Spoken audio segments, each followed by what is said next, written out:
Salam Media Sriwijaya. Tiara Ramadhani atau Rara namanya mulai dikenal setelah menjadi peserta di ajang LIDA, Liga Dangdut Indonesia, 2018. Suara indahnya berhasil bikin banyak orang jatuh hati dan ngefans pada gadis kelahiran 2001 ini. Nggak bisa dipungkiri lagi, sosoknya semakin populer dan dicintai oleh masyarakat Indonesia.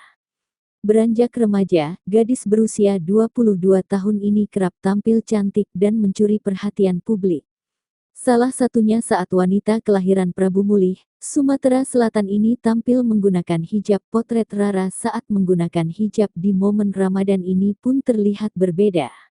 Tak ayal penampilan pelantun lagu, Ditikam Asmara ini mengundang berbagai respons warganet. Rara Lida mengenakan hijab dan membagikan momen tersebut melalui akun Instagram pribadinya.